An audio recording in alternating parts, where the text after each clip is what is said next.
I was less than 10 minutes away from closing the biggest funding round of my long career.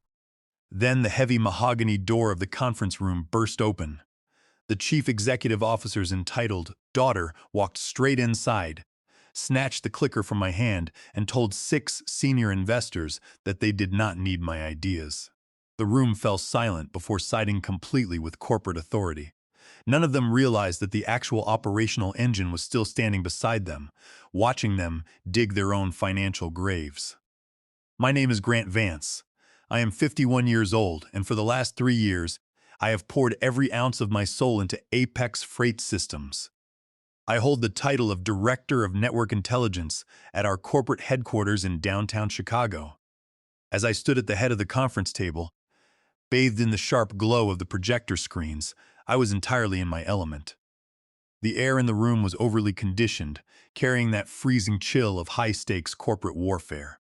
I was standing at the precipice of a monumental victory, presenting the culmination of 36 months of relentless labor, skipped family dinners, and panicked midnight calls with dispatchers on icy highways. Sitting in front of me were 6 senior partners from Aegis Capital Partners. They were sharply dressed investors accustomed to moving hundreds of millions of dollars across global spreadsheets. They were in our office today to make a final decision on an $80 million capital injection for the cold chain logistics platform I built from the ground up. I had expertly navigated them through preliminary operational data, watching their eyes widen as projected cost savings cascaded down the screen. I transitioned to the crown jewel of the presentation: the predictive model for bottleneck forecasting and thermal deviations within the cold chain. This was not a theoretical algorithm. It was a living matrix that could predict when a refrigerated trailer carrying sensitive pharmaceuticals was going to experience a cooling compressor failure hours before a warning light flashed on the dashboard. It was the core of our value proposition and the competitive moat separating Apex from every rival on the market. I took a deep breath, preparing to walk the investors through the complex exception logic. Then the heavy glass door swung open. Audrey Prescott walked into the room. She was the daughter of Chief Executive Officer Donald Prescott, operating with the frictionless entitlement that generational wealth and executive nepotism purchase. She offered no apology for interrupting a pitch determining the financial future of the enterprise. Her expensive heels clicked against the hardwood floor, drawing the gaze of every investor away from my data. Audrey marched up to the head of the table, closed the distance between us, and slid the presentation clicker out of my fingers. The motion was so smooth and devoid of hesitation that my brain failed to process the physical theft. Audrey pressed the button. The screen went black. A heavy silence slammed into the boardroom. She pressed it again, flaring the screen back to life. It was my presentation shining behind her. Audrey turned her back to me, faced the 6 investors from Aegis Capital Partners, and began to speak. Her voice was polished for corporate branding, entirely devoid of operational experience. She walked the investors through the complex predictive metrics, using the word "we" with sickening fluidity as she pitched my intricate bottleneck model as if she had spent 3 years knee-deep in raw data logs. I looked past Audrey's tailored shoulder toward Donald Prescott at the opposite end of the tables. I expected him to ask his daughter to step out so I could finish. Instead, Donald leaned back in his leather chair, crossed his arms, and offered a soft, deeply satisfied smile. He was sanctioning this theft. He had actively planned this ambush. This was a calculated executive maneuver to transition the glory and credit directly to the family bloodline. Senior partner Lawrence Thorne frowned slightly, looking from Audrey to me and then down to Donald. He saw the intellectual theft occurring in broad daylight, but when he saw the chief executive officer offering smiling approval, his frown smoothed out. He picked up his pen and returned his attention to Audrey. One by one, the rest of the room followed his lead, accepting the new reality without a single question. That was the moment the terrifying gravity crystallized in my mind. The worst aspect was not the public humiliation or the blatant theft of my intellectual property. The terrifying part was the unquestioning complicity of the entire room. Power was simply doing what power inherently does. I was merely a temporary mechanism meant to quietly step aside. None of those 6 investors understood that the presentation Audrey delivered was a fragile shell without the operational engine I built to run it. Anger rose inside me, but I refused to let it show. Panic is a luxury reserved for the unprepared, and rage is a weapon only effective when served freezing cold. I did not interrupt Audrey or demand my clicker back. Instead, I took a step back, reached out, and deliberately closed the lid of my laptop. The sharp mechanical click echoed through the room. I kept my face completely neutral. I looked directly down the table at Donald Prescott. "Enjoy the numbers," I said. My voice was quiet and steady. I turned around and walked out of the conference room. The heavy glass door clicked shut behind me, sealing them inside their fragile illusion. As I strode down the hallway, leaving behind 3 years of work, I knew the truth. They thought they had captured the machine, unaware that they had just unplugged it. I was born in Columbus, Ohio, into a small house where the phone never stopped ringing. My father was a long-haul dispatcher. While other children listened to bedtime stories, I fell asleep to my dad negotiating late freight penalties at 2 in the morning. That kitchen table was my real education. I understand logistics from the mud up. I know the blind spots in freight yards, the chemical smell of cold stations, and the micro-deviations in a driver's route that cost $3 million in a quarter. When Apex recruited me away from independent consulting, they were desperate for an operational savior to build their national network. Apex brought me into their Chicago headquarters with a clear promise. If I built a national cold chain optimization platform, I would receive a substantial percentage of equity in the business, permanent executive control over the product roadmap, and my name stamped squarely on primary patent filings as sole creator. Internally designated as GridPulse, the project was a living predictive ecosystem. It forecasted highway traffic bottlenecks before news helicopters fueled up, calculated carrier reliability scores, factoring in seasonal weather patterns, predicted dock wait times, flagged temperature deviations in refrigerated trailers, and generated automated rescue routing hours before sensitive cargo spoiled. Initial pilot programs slashed client spoilage costs by 45% and eliminated late delivery penalties. Suddenly, the platform was saving hundreds of thousands of dollars every single week. But the executive suite fundamentally misunderstood why GridPulse actually worked. Its operational success did not stem from a singular algorithm hatched in a comfortable boardroom. It was born from thousands of agonizing decisions I manually corrected after midnight. When the digital dashboard claimed a mountain route was clear, but independent dispatchers warned of an unseasonal freeze, I manually overrode the system. The true beating heart of GridPulse was the exception matrix, a complex web of contingency logic rules specifically designed to handle unpredictable physical reality. I built it line by line using raw field data, handwritten notes from panic calls with drivers, and operational experience that did not exist in computer science textbooks. It taught the software how to think like a seasoned dispatcher saving $1 million load of medical supplies in a Category 4 blizzard. That living ghost in the machine belonged entirely to me. Before signing my offer letter 3 years ago, I made sure my legal armor was impenetrable. In my employment contract, buried deep in the appendices, is a document labeled Exhibit B. It explicitly lists that core logic framework as my prior-owned intellectual property under Threadline Technologies. Apex Freight Systems was merely granted a temporary revocable license for internal operations. They did not own the concrete foundation of the system. They merely rented the ground it was built upon. For the first 2 years, Donald Prescott treated me like royalty, introducing me to board members as the absolute backbone of the product line. But as an $80 million funding round became tangible, public praise evaporated. My name was quietly left off strategy memos, and corporate legal listed my title under secondary contributors on initial patent drafts. I watched the corporate machinery isolate the creator from the creation, preparing to sanitize the product for a legacy narrative. They wanted the brilliant system, but they did not want a dispatcher's son owning a piece of their fortune. Audrey Prescott was parachuted into the corporate hierarchy as Vice President of Strategic Growth.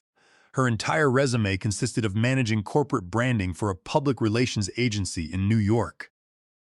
When she arrived, she played the role of an eager observer, claiming she only wanted to understand the product to tell a compelling story to venture capital investors. But her curiosity shifted rapidly. She started shadowing my workstation, asking structural questions about manual override windows and carrier trust score weightings. Then came relentless requests for digital access, administrative permissions to testing dashboards, and raw server data logs. I authorized every request, blinded by the pressure of preparing for the pitch. Her most invasive request was for copies of my handwritten call notes containing raw human data used to tune the exception matrix. The illusion of her harmless curiosity dissolved completely on a rainy Thursday night. I returned to the office at 8 in the evening to retrieve my laptop charger. Crouching beneath my desk, I noticed my steel filing cabinet drawer misaligned by a quarter of an inch. Inside, my worn operational ledger sat horizontally across vendor contracts instead of flush against the left wall. Someone had been physically digging through my foundation. I immediately booted up my workstation and queried internal network access logs for Audrey Prescott's credentials. Over the past 14 days, her account had systematically downloaded massive architectural folders between midnight and 4 in the morning. This was a targeted, premeditated extraction of intellectual property. The final piece of the takeover snapped into place 48 hours later when legal sent me a digital draft of the primary patent application. Audrey Prescott was listed as a primary co-author, despite never writing a single line of actionable code. That same afternoon, Human Resources sent an email offering a cash bonus upon closing the funding round. Buried on page 7 of the fine print was a clause engineered to retroactively blur the legal boundary between my pre-existing framework under Exhibit B and company assets. Signing it would surrender my ownership directly to Donald Prescott. I calmly closed the document without signing. I systematically downloaded every draft of the patent, every revised legal clause, and every damning access log. I took high-resolution screenshots, establishing an unbreakable chain of evidence under the Federal Copyright Act, under Title 17 of the United States Code, Section 106. Then I called my intellectual property attorney and instructed him to reactivate Threadline Technologies. I was meticulously sealing my armor in the dark, preparing for an absolute war they arrogantly believed they had already won. I pulled my car into the empty corporate parking lot at 5 in the morning, having not slept a single minute since leaving the boardroom. I intended to pack my personal belongings into a cardboard box, wipe my local hard drives, and cleanly exit the building long before the executive suite arrived. But as I walked past the operational control deck, my footsteps halted. Usually loud and chaotic, the room was suffocatingly quiet. Senior dispatchers were huddled tightly, staring up at wall-mounted digital dashboards, bleeding bright red failure alerts.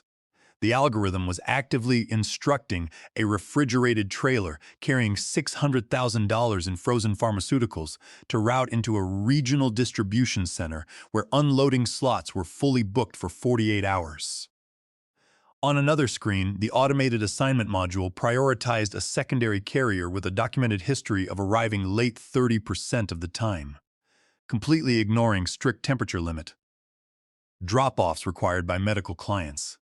Operations Manager Gavin O'Reilly explained that morning routing simulations were hemorrhaging theoretical money, projecting hundreds of thousands of dollars in late delivery penalties and spoiled cargo losses before trucks even started their engines.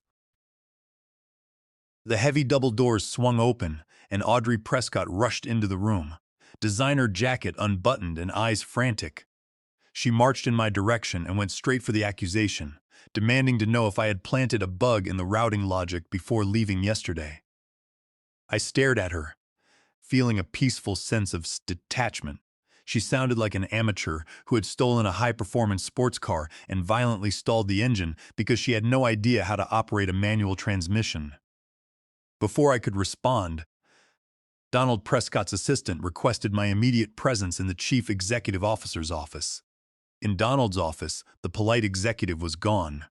Standing behind his oak desk, he stared at a red dashboard on his monitor.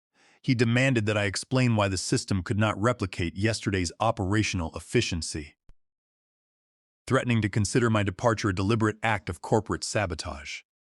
I looked at the man who had watched his daughter steal my work while he smiled in approval.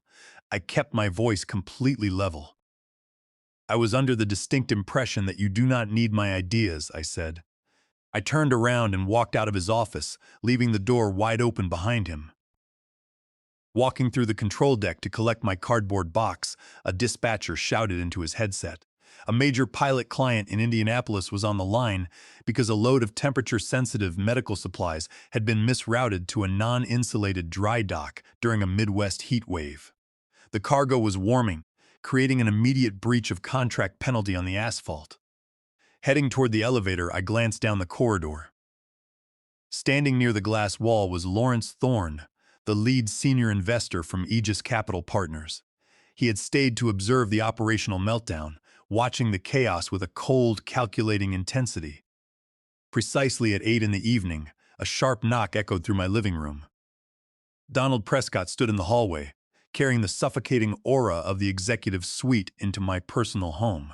He stepped inside, skipping apologies and launching into an aggressive legal offensive. He claimed GridPulse belonged to Apex and threatened to bury me in litigation for 10 years if I took the architecture elsewhere.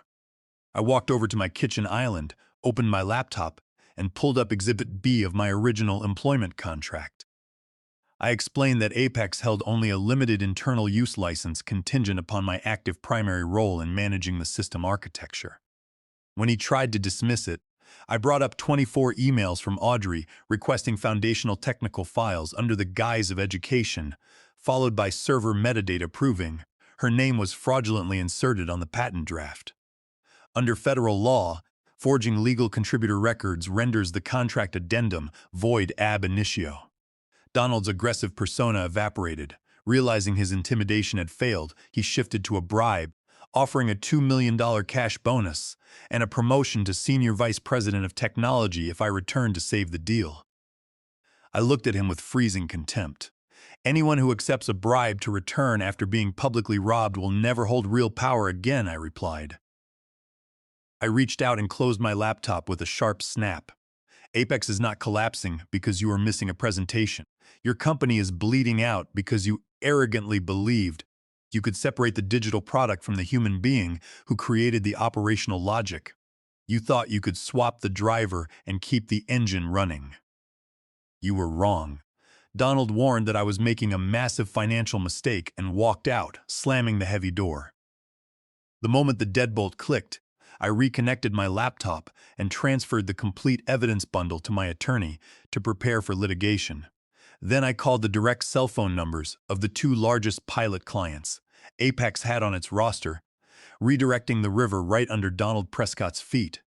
The sun had barely cleared the Chicago skyline when black luxury sedans pulled back into the Apex parking lot. The 6 partners from Aegis Capital Partners had returned for a live, unscripted demonstration of GridPulse with real-time data feeds. Donald Prescott greeted them with a stiff smile, while Audrey Prescott stood confidently before the projection monitors inside the control deck. For the first 10 minutes, the demonstration proceeded calmly as the digital map tracked freight routes across clear corridors. Then physical reality intervened.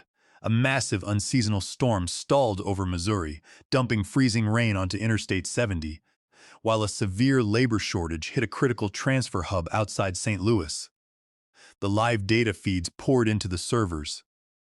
GridPulse should have recognized the dual-threat scenario and rerouted temperature-sensitive cargo north through Iowa. Instead, the digital map calculated a response that made dispatchers stop breathing, suggesting over 24 refrigerated trucks drive directly into the Missouri storm corridor and stage at the St. Louis hub, reporting an 8-hour delay. Senior partner Lawrence Thorne stepped closer to the monitors, asking why GridPulse was prioritizing a secondary carrier whose on-time delivery metric had dropped by 14% and lacked specialized insulation. Audrey froze, stammering about dynamic synergistic routing paradigms and strategic bandwidth. Operations manager Gavin O'Reilly tried to intervene, explaining that the algorithm was prioritizing a lower baseline rate to offset fuel surcharges. Lawrence countered that prioritizing baseline rates violated strict temperature control covenants held with medical clients. As Gavin struggled to explain, a secondary dashboard flashed yellow with a critical notification. Field data API connection severed. Switching to audit-only mode. Donald claimed it was a minor server handshake glitch, but Lawrence knew audit-only mode meant the artificial intelligence was blind. Under federal data privacy covenants, external client feeds had automatically severed write access.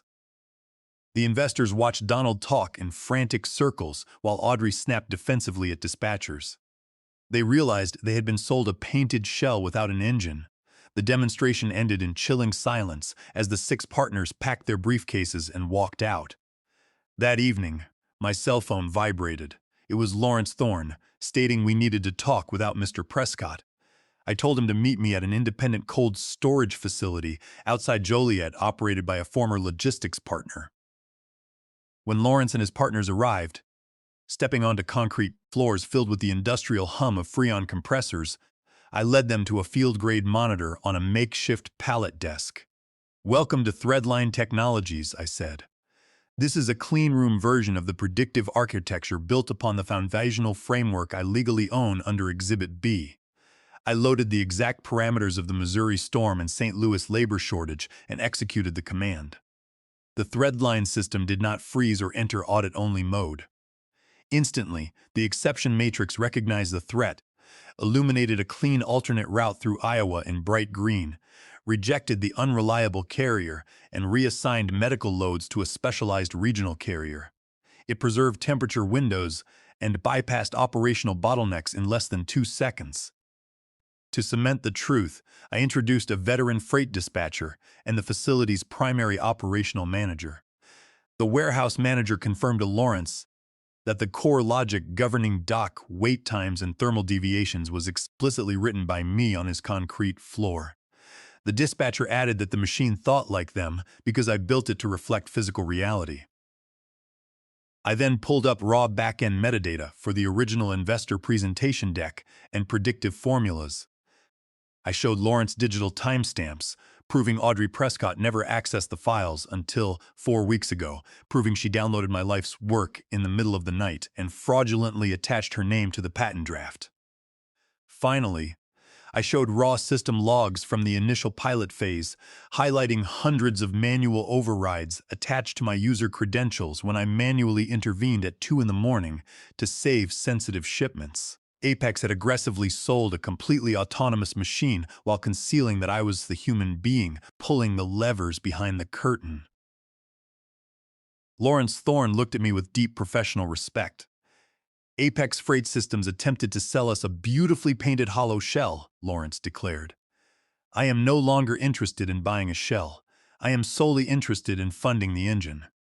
The morning after my demonstration in Joliet, Aegis Capital Partners transformed into a squad of corporate forensic investigators, launching an emergency due diligence audit into Apex Freight Systems. Facing the prospect of a massive lawsuit, Apex's board mandated an immediate internal review. The first fracture occurred in finance. CFO Walter Higgins broke under questioning, revealing that Donald Prescott was chasing venture capital to cover a hidden $50 million balloon payment due in less than 60 days on empty Northwest warehouse leases. If funding fell through, Apex faced total insolvency before the end of the financial quarter under corporate governance disclosures. Simultaneously, my intellectual property attorney delivered a cease and desist package to corporate legal, reviewing irrefutable metadata logs, proving an authorship dispute over the exception matrix. Internal lawyers refused to proceed with the fraudulent patent application, recognizing it as a breach of fiduciary duty and severe corporate fraud. Operations manager Gavin O'Reilly formally testified to the board, revealing that Audrey Prescott had explicitly ordered him to delete my name from master presentation files to claim sole credit. Internal email servers unearthed evidence that Donald had pressured human resources to finalize the ambiguous contract addendum. Consequently, the board stripped Audrey of administrative server access, leaving her aggressively jiggling locked doors while workforce rumors spread across Midwest freight yards. While Apex tore itself apart, I registered Threadline Technologies in a Chicago office space.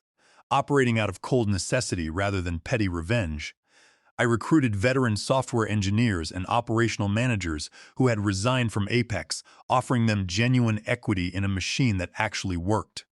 48 hours later, Donald Prescott weaponized the legal system, serving me with a formal civil summons for theft of trade secrets, corporate sabotage, and breach of fiduciary duty. His goal was not winning a prolonged court battle, but smearing my image to make Aegis hesitate.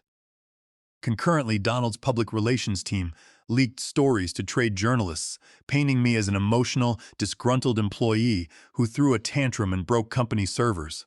The psychological pressure was immense, but I refused to break focus. On a rainy Thursday night, Audrey Prescott blocked my car in the office parking lot. Stepping into the freezing drizzle, her composure shattered by looming federal fraud investigations, she asked if I had deliberately built the architecture to collapse as a twisted trap. I looked at her with freezing emptiness. I did not build a trap or write malicious code. Audrey, I replied, I simply refused to stand still while you signed your names on my life's work. You drove the car into a concrete wall because you refused to learn how the steering wheel functioned. You do not get to blame the engine builder for your inability to drive. 12 hours later, General Counsel Sandra Miller silently defected, delivering an encrypted hard drive to my attorney. It contained Donald's written orders, commanding IT administrators to duplicate my development folders and backdate creation timestamps on patent documents. Crucially, Sandra included original, unredacted client service level agreements. Client covenants explicitly mandated that live write access to logistics data could only be handled by a certified primary system architect. My specific name was legally hard-coded into vendor contracts. The moment Donald locked me out of the servers, client systems automatically revoked Apex's right to alter live routes, dropping GridPulse into audit-only mode to protect cargo. Donald's political decision to replace me with his daughter had automatically triggered a legal failsafe. He had locked his keys inside the burning car. Aegis Capital Partners called a mandatory emergency summit on the 60th floor of a Chicago skyscraper, summoning the Apex board, Donald Prescott, legal counsel, and pilot client representatives. Entering the crowded boardroom at 9 in the morning, I placed 7 bound evidence binders onto the oak table before Donald Lawrence Thorne and the board. I am not here to negotiate a severance package, Donald, I announced. This is a forensic autopsy of corporate fraud. I walked the board through the timeline of theft, altered server metadata, and vendor contract clauses.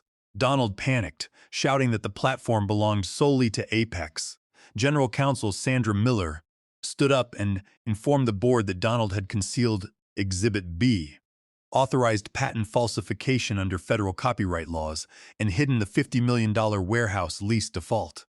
As silence slammed into the room, I connected my laptop to the dual displays, running a live side-by-side comparison of a simulated East Coast port strike. Apex's platform froze solid, throwing hundreds of red failure alerts. Threadline Technologies seamlessly absorbed the shock, dynamically rerouting 40 shipments through inland hubs in bright green. Lawrence Thorne closed his binder with a sharp metallic snap. The technical reality is indisputable, Lawrence declared. Aegis Capital Partners is officially withdrawing our term sheet from Apex Freight Systems. Furthermore, my partners and I are issuing a new term sheet for $100 million directed exclusively to Threadline Technologies on the sole condition that Grant Vance retains absolute permanent control. The Apex board chairman demanded Donald Prescott's immediate resignation under threat of personal liability lawsuits, while Audrey Prescott was stripped of executive titles under federal investigation. Tapping my keyboard one final time, I restored the original predictive modeling slide on the display.